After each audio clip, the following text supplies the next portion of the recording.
Well, residents of Kathrada Park in Johannesburg have begun picking up the pieces of their lives. Yesterday, 250 families lost their homes after a fire ripped through the informal settlement. Johannesburg Emergency Services Robert Mulatsi joins us in studio to discuss this. Robert, thank you for joining us. Thank you for taking the time. First of all, the 250 families losing their homes. Have they started rebuilding? Yes, they've started rebuilding, their shacks after, that devastating fire incident which we received early hours of yesterday morning. We're looking at about 80 shacks which have been confirmed to have been destroyed by that fire incident, and about 283 people were left displaced. Could you talk to us about the cause of the fire? Yeah, the cause of the fire is believed to be an unattended candle from one of the shacks. We are told that one of the households, they were having some nice time in one of the households, and then unfortunately there was an unattended candle in the house which fell. In the process, the fire started there, and because of these shacks are actually built next to each other, there was a fire spread to almost 80 shacks in the area of Claremont, and we had that in the process we had that devastating fire incident.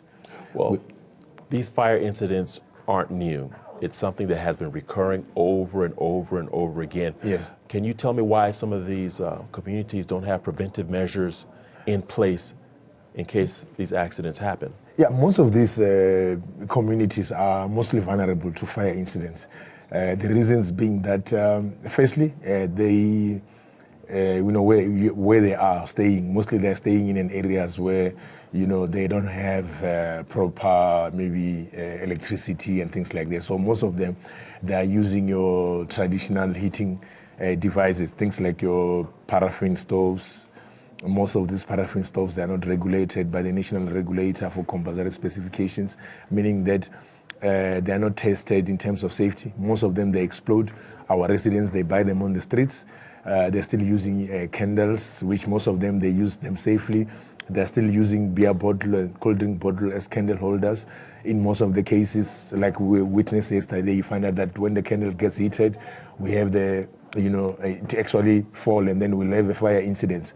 And we still have residents who are still using, imbawula or a brazier, where we still find residents going to bed with this, imbawula, and then they suffer mostly carbon monoxide inhalation. We still have challenges of illegal connection, where they connect electricity illegally, which not only causes fire incidents, but we find that in most of the times you still find the young kids being electrocuted while they're playing around because of those electrical cables which are lying all over the place. Yes, so those will be mostly the challenges which we have. And these challenges, they are not only in Johannesburg. Most of the informal settlements throughout the country, you still find out that, we have got areas like Khayelitsha where now and then you guys report on fire incidents there. All over the country, most of the residents in our informal settlements, they're using those items, and those items makes them vulnerable to fire incidents. But however, from our side as emergency services, we're doing something about it. We have got a specific department, we call it a public education department, which is focusing on empowering our residents, making sure that our residents are knowledgeable as to what is it that they can do when we have got fire emergencies, be it fire or medical emergencies. We conduct door-to-door campaigns on a day-to-day basis. We've got officials who are designated to, public education, who normally go out to our communities to educate our communities on, fire safety issues. Over and above that, we have got an initiative which we have introduced. We call it the Josie Safety Kit, which we are trying to introduce other heat energy sources which our residents can use. For instance, we're introducing the Parasafe stove, which is much more safer, which our residents out there can be able to buy when they go to a reputable hardware store.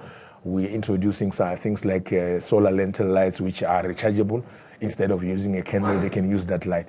So we're trying to come up with all innovative, ideas to make sure that our residents are, safe, and they can be able to prevent this fire incidents and fatalities which we mostly receive during this winter season.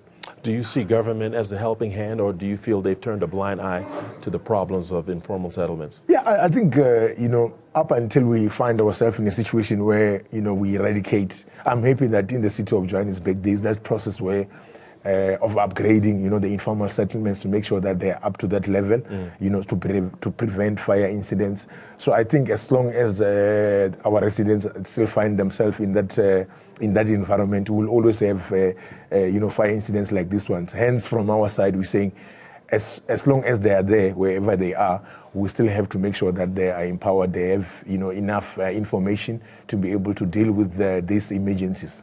All right, Rob Mulatsi, let's leave it there. We've also run out of time.